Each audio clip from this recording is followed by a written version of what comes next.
Tara at mag-moto camping sa tabi ng ilog. Dito ay susubukan natin ulit na maghanap ng mauulam sa mismong camping site. Ayan, medyo nakarami-rami din tayo. Pwede na yan, panghapunan mga kapatid. Halika at samahan muli ako sa kwento ng aking moto camping adventure.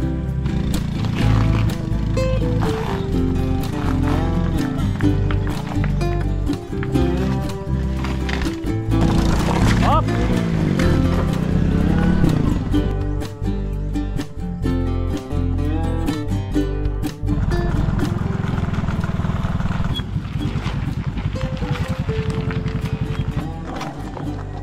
Balidike itong binababa natin yan mga kapatid.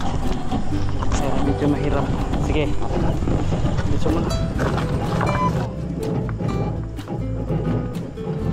Si Melvin ang titira ng ating Suzuki dahil nakabota siya. Ako pinapasok ng tubig. Bob,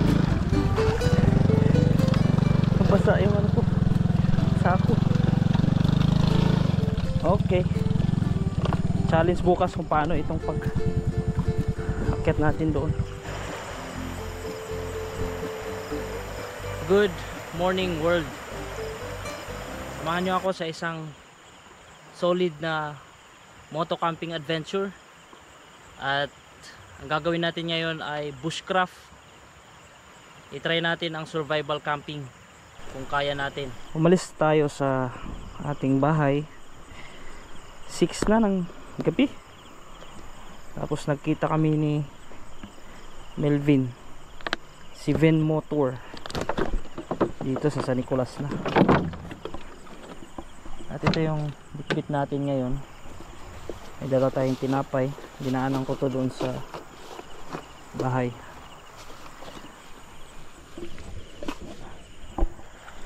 Mabilisan lang tayong diskarga dahil tayo ay gagawa ng ating mapagpupwestuhan, mapagtutulugan ngayong gabi. Ito yung magiging tulugan natin ngayon. Tela ito, siguro waterproof na siguro yan. Yan yung ilalatag natin sa ilalim ng ating tarp. May dala tayong raincoat at panggatong mga kapatid. Yan yung panggatong ko. Bali hindi na tayo mabibitin yan mga kapatid. Dala na natin yung solid na itak ko sa bahay. Problema lang dito, daming tae. Mga tae ng baka. Ito, sako lang yung gamit ko ngayon. Ang sako nito galing pa to sa Ilmari, ito sa Agno, nakaraan nating biyahe with Direct Gino.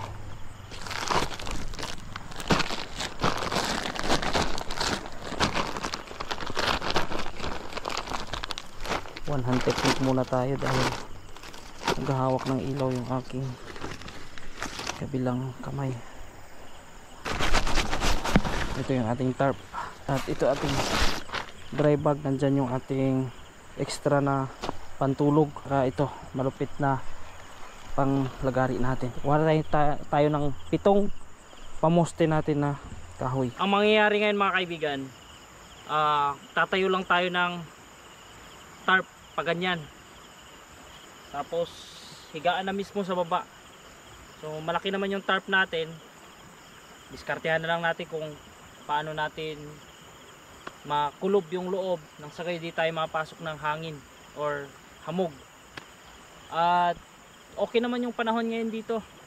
Umulan lang kanina, pero expected na rin yan na baka uulan din mamaya. So yan, may nakita tayo dito na kawayan nakalaylay dyan sa ilog. Titirahin natin yan mga kaibigan, hatakin natin. Yaman rin lang na puputulin rin lang dito yan dahil sa gabal ay putulin na rin natin, gamitin natin mapakinabangan.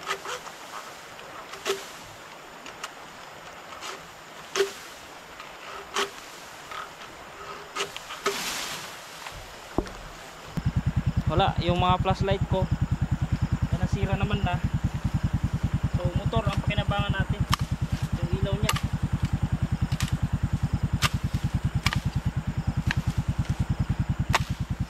Doon sa latest na camping kasi natin with Direct Gino, doon sa Agno, yung binagyo tayo, doon nadali yung mga flashlight ko na basa.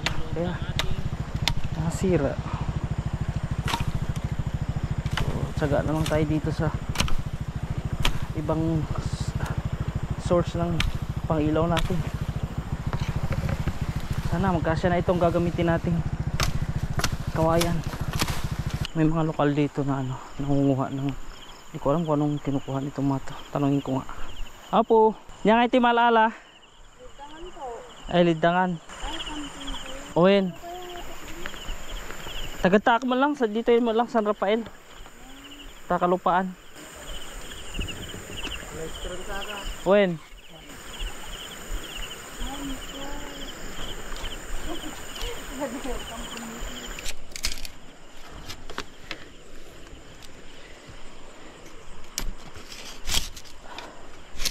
Ayan, pag nahati na natin to, grabe ang hina ng ilaw natin. Ay, meron na tayong 7 na mahaba. Meron na tayong isang naipatayo. Tumayo na yan mga kapatid, naka triangular yan. Pangalawa nating ipoposte. Yan, mga mahihina lang ito actually, payatot. Pero pag ito naman ay nagsama-sama, ay solid ito mga kaibigan. So ayan na yung kabuuan ng ating paglalatagan ng tarp. Meron palang nakapag-comment, no? Noted yon na yung silver daw ay sa ilalim. So sinusunod ko naman na yan. At yun naman talaga ang tama.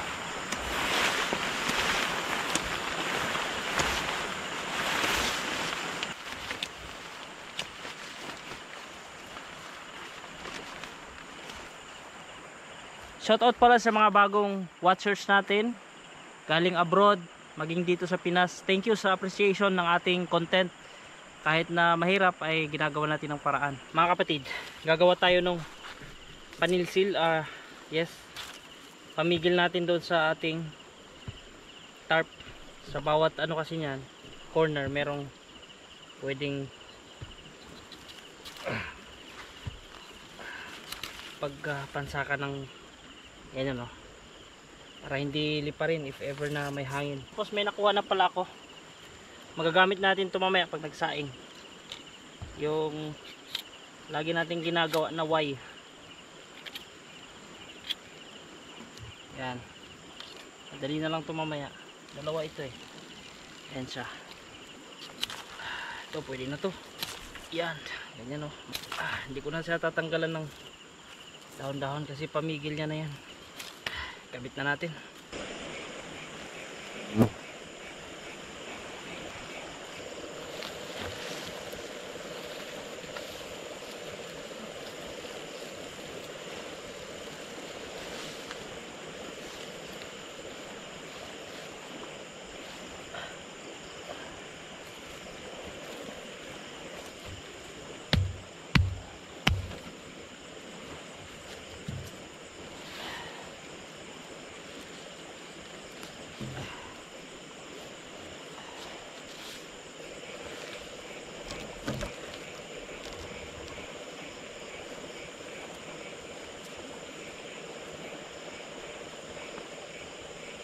Nagbago isip ko mga kaibigan. Imbis na lagyan ko siya ng tusok sa mga kanto niya, hindi ko na nilagyan kasi lalawak pala. Ito yung gagamitin natin para talagang mabigat siya. Kapag humangin ay hindi matangay ng hangin. Kung sakali lang naman. Even though wala namang hindi naman siya mahangin ngayon, lagyan pa rin natin ng bato. Kahit 4 lang. Ayan yung paligid ng ating tarp mga kaibigan. Okay na siya, kaya nang mag-survive yan. At doon tayo sa ilalim. Ito lang yung magiging tulugan natin. Latag ko lang siyang ganyan. Sanay naman ako dyan eh. Pwesto na natin yung mga gamit natin dyan. Ang sagay hindi mahamugan. Basang basara sa hamog yung ibang gamit eh. Grabe, napakaraming lumilipad mga kapatid. Tapos na tayo nakapag-set up ng ating tent. I mean itong ating tarp. At gutom na ako mga kaibigan. So kain lang muna ako ng tinapay, then mamaya ay lulusob na tayo sa tubig, kukuha tayo ng ating mauulam, then pagbalik saka tayo mag sasaing, doon pa lang tayo kakain. Sa oras na ito, it's 9:30 in the evening na. Medyo hirap tayo, no, nahihirapan. Huwag kayong mahirapan na manood sa akin. Normal lang talaga na dadanas ka ng hirap kapag ganitong raw moto camping. Ngayon, ang hatid naman ito is sana ay relaxation sa inyo. Marinig nyo yung mga sound ng tubig, yung lagaslas ng tubig, yung ginagawa naming survival, yung kasiyahan na aking naidudulot po sa inyo, ay yun ang mas mahalaga. Huwag nyo nang isipin yung sa akin, kasi ito na yun eh. Ito na yung linya ko eh. Ginagawa ko na to eh. Expected na yan lahat. Hirap, challenges, pwede ka mapahamak. Ayun ay part ko na yun, mga kaibigan. Normal lang na may mga concern, which is good naman po, especially sa pamilya ko. Concern na concern sila. At lalo, hindi nila gusto. Actually, hindi ako pinapanood ng kapamilya ko sa mga pinaggagawa ko. At ang hatid ko ay sa mga viewers. But of course, safety is always my priority. Mukha lang tayong nahihirapan, mukha lang kayong nahihirapan sa akin, but sanay na kasi ako dito sa ganitong buhay. Noon pa man. Kaya iyaman din lang na sanay na tayo at ginagawa na natin to dati. I-share na lang natin sa iba yung experiences, kung ano ba talaga yung survival, kung yung mga pinagagawa natin sa moto camping. Bagamat bago pa tayo dito sa moto camping, pero sa mga ganitong camping ay sanay tayo dyan, mga kaibigan. Survival.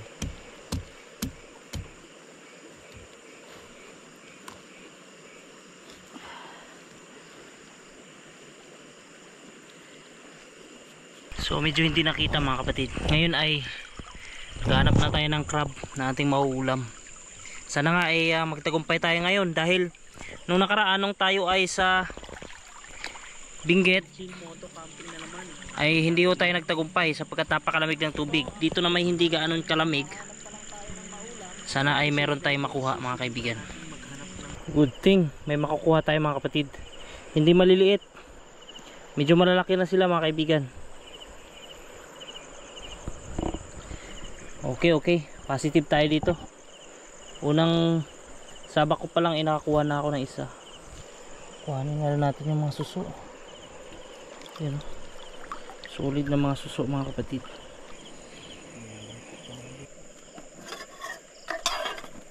Yan, parami na ng parami yung nakukuha natin. Nalaman ko na yung technique, mga kapatid. Dapat pala pabigla. Huwag mo siyang dandahaning hulihin. Yan. Ayan, medyo nakarami-rami din tayo. Pwede na yan, panghapunan, mga kapatid. Wala, di tayo makapag-uwi. Kasi yung mga lokal kanina, nanguha sila. Unahan tayo. Ayan, medyo medium sizes lang yung mga nakuha namin. Hindi yan actually na maliliit talaga, ha. Kasi brownish na yung mga yan eh. Ipagka ilog kasi, yan o. Solid na yung mga yan. Pero yung talagang malalaki, naunahan na tayo ng mga lokal. Pasensya na kayo, mga kaibigan, dahil survival na rin yung ilaw ko. Wala na tayong matinong ilaw dahil nagkalubatan na yung mga ilaw na ito yung pang siga natin. Salang.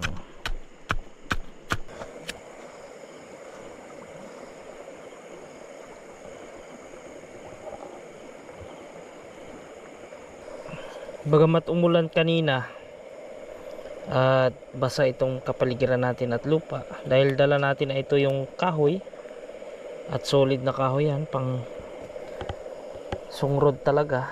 I mean, ano bang Tagalog ng sungrod? Ilocano kasi yun eh, sungrod. Panggatong talaga yan. Tuyo yan eh. Ayan, mga kaibigan, ang ating kasama ngayon si Vin Motor. Okay, Melvin, in short, Vin Motor. Siya yung kasama natin. At dati na natin siya nakasama sa Banti Falls. Kasama natin noon sila Direct Gino. Kapatid ko actually. Yan yung lungga niya. Solid. Dahil established na yung apoy natin, nakapagsaing na nga.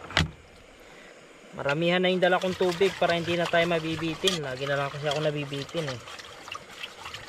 So ngayon wala nang bitin-bitin sa tubig. Ito yung dala kong bigas. Hapunan lang. Bukas eh magkape lang tayo. Then sibat na. Dahil may pasok. Today is Wednesday. Dahil medyo busy tayo sa Saturday. Medyo malilimit na yung paglabas natin ng Saturday. Kaya midweek ang gagawin natin na camping. At syempre dito lang sa Pangasinan, malalapit lang. Para lang tuloy-tuloy yung ating pag-upload mga kapatid. Dahil hindi naman tayo full-time na vlogger talaga. Palipas oras, katuwaan na rin. At the same time, meron kahit papaano kang kikitain kapag tayo ay lubusang kumita na talaga. Yan, salang na natin.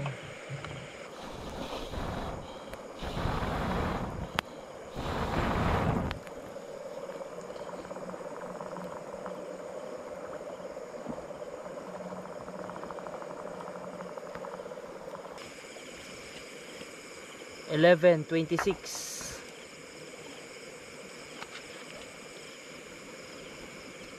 Bali sasangag natin to sa asin. Gasa lang natin ng saglit. Ilang piraso ito? 2, 4, 6, 7. Naghati kami ni Melvin. Ang tawid ng hapunan mga kapatid. Aray ko. Nangangagat kayo ha. Aray. Sakit gaganti ako sa inyo. Sorry sa mga nalulungkot sa gagawin natin. Ay. Tatalon ka pa. Native ito mga kaibigan, no? Kaya solid ito. Maliliit lang talaga pagka ganyan native. Siyempre, tanggalin na natin yung kanin natin. Okay naman na yung pagkaluto niyan. Solid ulit yan. Hindi sunog, hindi hilaw, hindi lata. Tama lang. Isa lang natin ang ganito. Wow. I'm sorry. Yan. Galawang malupit. Habang kumukulo na yung ating ginawang ay sinalang, ay gagawa tayo ng sausawan. Lemon yan mga kapatid, pure native yan, tanim sa likod ng bahay, hindi yan lumaki sa spray, hindi yan namunga dahil sa spray. Grabe makapag-spray yung mga nagtatanim ng lemon sa bandang nadadaanan namin pag nag-adventure kami.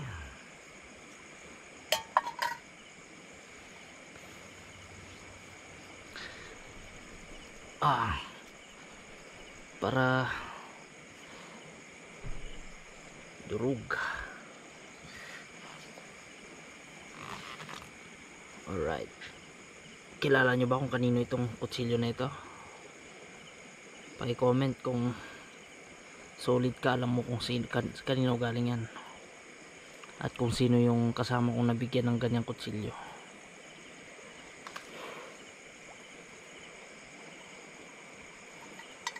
Yeah. Sarap. Pure yan mga kapatid. Wala na akong ilalagay dyan. Hindi ko nalalagyan ng asin. Tanggal natin yung buto.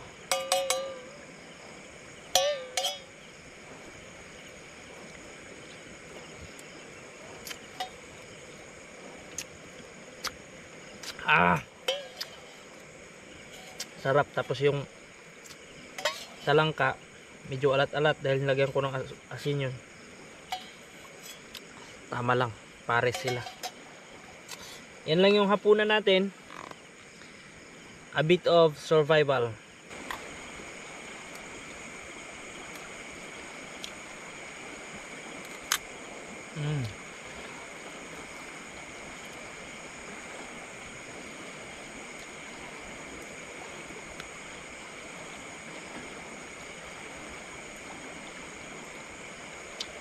Taba.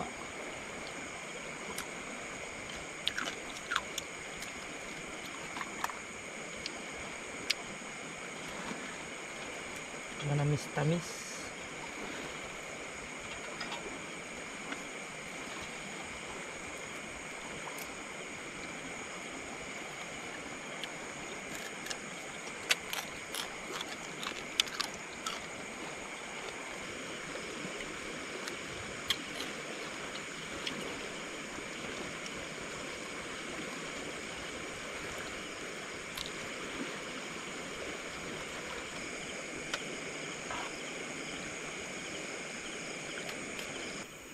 Ubusin ko na yung kanin sa matira pa bukas.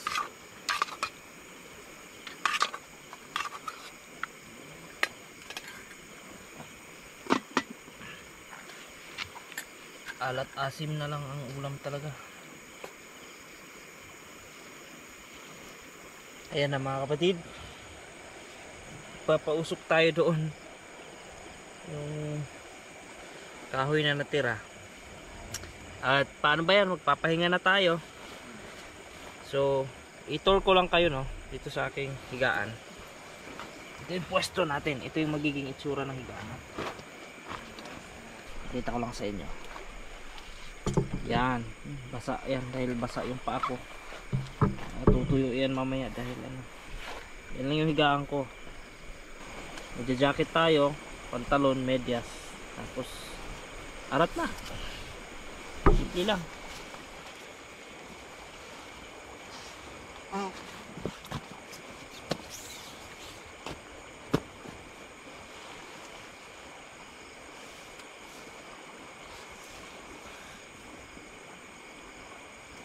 Bago tayo tuluyang magpaalam at matulog sa gabing ito, ay meron lang akong katangi-tanging hiling sa iyo, kaibigan. If you are still watching in this part of my video and you are enjoying this kind of video, ang tanging hiling ko lang po sa iyo ay paki-like lang po ang aking video. Much better kasi kapag maraming nagla-like sa isang video, mas nire-recommend siya. That means mas marami makakapanood, at sa pamagitan niyan po ay matutulungan nyo ako. At malaking tulong, malaking bagay po yan mga kaibigan. Yun lang ang hiling ko. At salamat din pala sa mga patuloy na nagsisend ng kanilang mga super thanks. Salamat, maraming salamat sa inyo. At di kayo nagsasawa na tuloy-tuloy na nagbibigay ng super thanks every video na nag-upload ako. Lalo si Lost Traveler. Salamat sa iyo, sir. Maraming salamat sa inyo. Good night po mga kaibigan. See you tomorrow. Makikita nyo yung surroundings tomorrow, kung ano itsura nitong ilog at ang paligid nitong area natin.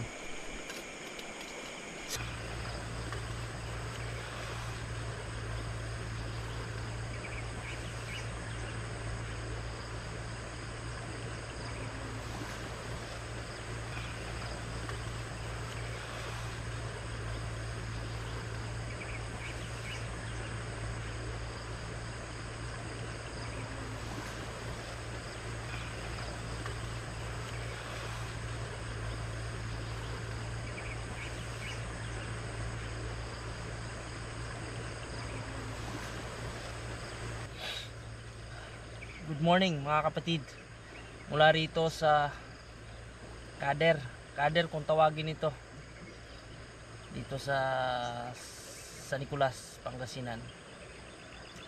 Hindi ko masabi na napakaganda ng tulog, di rin pangit. Tama lang yung tulog, parang yung natulog ka lang sa gilid ng daan sa sobrang haba ng biyahe. So tinry natin yung ganitong setup. Okay naman, na-survive naman natin. At ngayon ay magpe-prepare na tayo. At alas 6 na mga kapatid. Coffee lang tayo ngayon. Tapos meron tayong dalang tinapay. Pwede na yan. So survive na yan. Painit lang tayo ng tubig.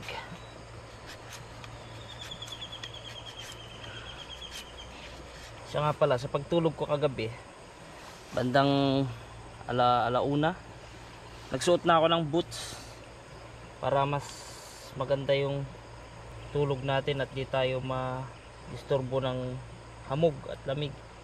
Gusto ko palang i-shout out yung mga panibagong nag-send sa atin ng super thanks. Kadalasan mga nasa ibang bansa. Thank you sa inyong mga super thanks. At sana ang video ko ay nakakagamot sa mga ilang kaibigan na mga OFW. At alam ko na naho-homesick kayo. At ang video ito ay kahit paano nakakapagbigay man lang sa inyo ng kagaanan ng loob. Maraming salamat po sa inyo. Marami ang dumadaang mga lokal dito sa umaga, mga ganitong oras, dahil sakahan kasi ito. Yung kabila ng ilog, sakahan ho yan. Actually, ang aming mga ninuno nung araw, sila father ko ay nagsasaka dyan sa kabila nitong ilog. Kaya lang nung nagawa na yung San Roque Dam,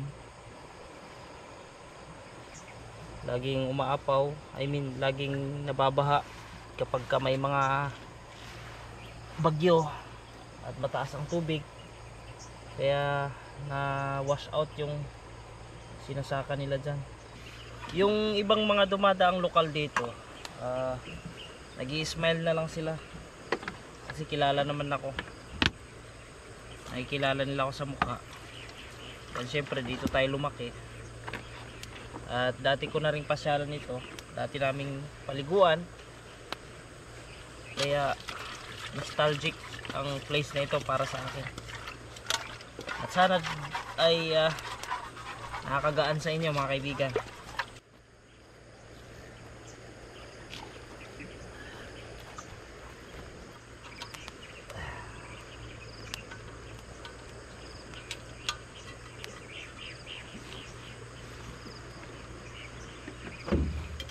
Kape lang tayo saglit, tapos banat na.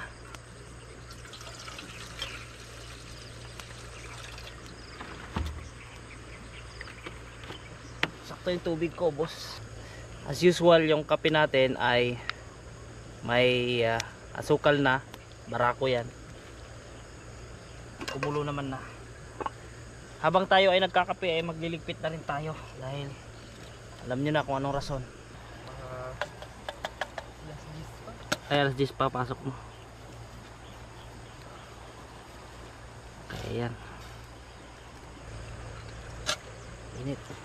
Naggatong ako ng kawayan. Grabing itim naman yung kasirola.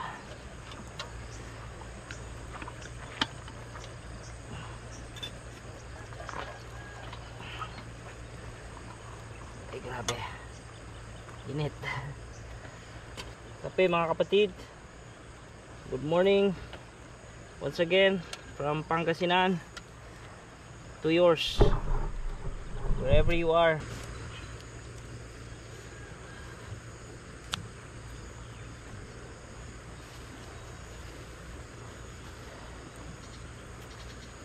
Shout out pala especially kay Chassis. Kilala mo na kung sino ka, Chassis. Shout out sa iyo ha. Thank you sa solid na suporta mo.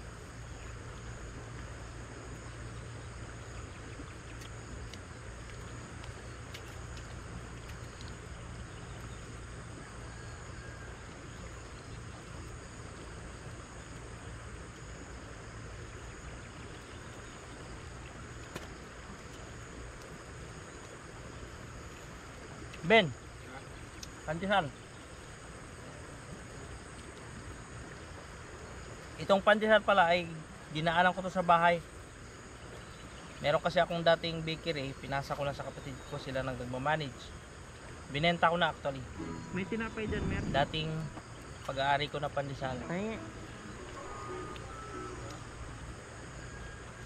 Kaya lang nahinto dahil hindi ko na maharap.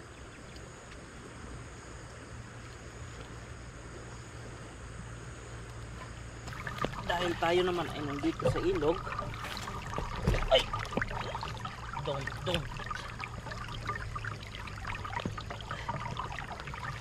Bukasan na natin to. Pagka itim-itim na yan. Para may uwi nating malinis. Dahil nasa ilog naman tayo. Nung nakaraan hindi natin na iuwing malinis ito dahil nasa bundok tayo. Ganda nito. Pino yung buhangin. Mga kaibigan, sa mga patuloy na nanonood at nakaabot sa part na ito, kung ikaw man ay may dinadanas or dumadanas sa pagsubok sa buhay, nahirapan ka man in any field, sa trabaho, sa kasama, sa kaya, sa mismong pamilya, ano mang kinakarap mo, pagsubok lang yan kaibigan. Na tayo dumadanas talaga ng pagsubok. Ang mahalaga dyan ay nagpapatuloy ka at huwag kang huminto. Ganyan talagang buhay. Pag nadapa ka, kailangan mo tumayo ulit, then magpatuloy. Kahit na gumapang ka sa hirap, kahit gumapang tayo sa hirap, kailangan natin magpatuloy. Kasi buhay, ito ang buhay. Pero mas maganang buhay kung ikaw ay nagtitiwala sa Panginoon. At kung ikaw man ay nanonood sa part nito, I hope na hindi mo siya escape. Kailangan mong makilala ang Panginoon Jesucristo bilang Panginoon at tagapagligtas. Tanggapin mo siya bilang Panginoon at tagapagligtas. Maniwala ka sa Kanya. Dahil siya ang daan lamang tungo sa kaligtasan, papuntang langit o tungo sa kaligtasan. At ang kaligtasan na yan ay yung langit, mga kapatid. Ang iyong kaluluwa someday ay harap sa Kanya, pupunta ng langit dahil tinanggap mo siya bilang Panginoon at tagapagligtas.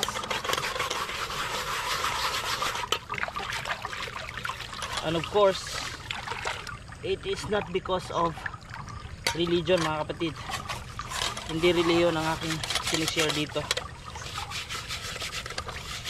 Ang relasyon sa Panginoong Jesucristo, sa Panginoon, sa pamagitan ng ating Panginoong Jesucristo.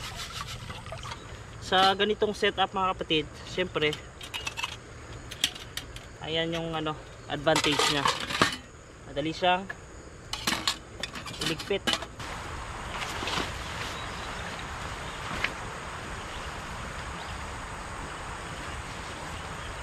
Tutumba na. Actually, manghina lang itong mga ito eh. Pero dahil tatlo, nakaka-survive siya. Nakakatayo siya.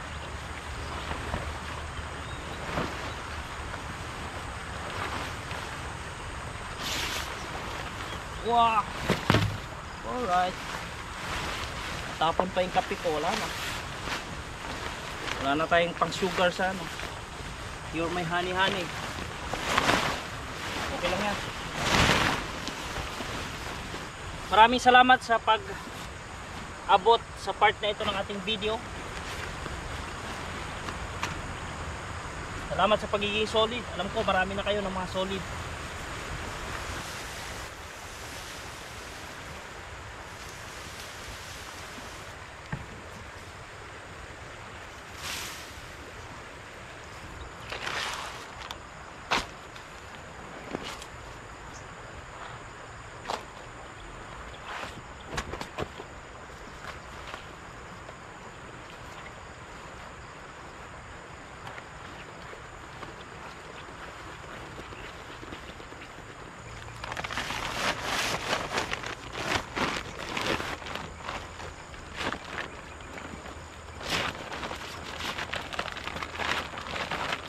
para sigurado. Yan, may apoy pa kasi yan eh. Yan.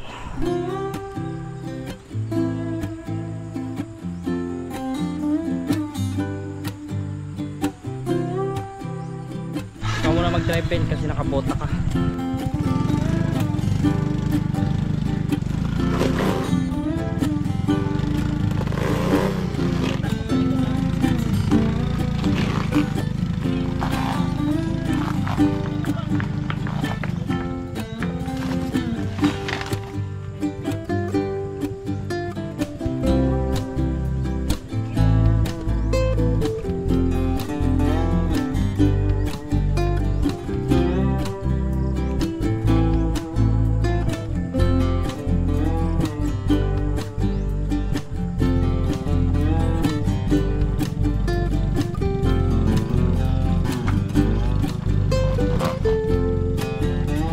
Diretso. Sige. Hop. Pag ganyang ano na, yung manibela, di ka pa sanay sa train, no? Manibela ang bantayan mo. Momentum, manibela.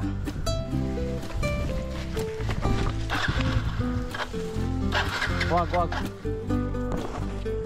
Buhat, ay hilain mo yung motor. Aray ko.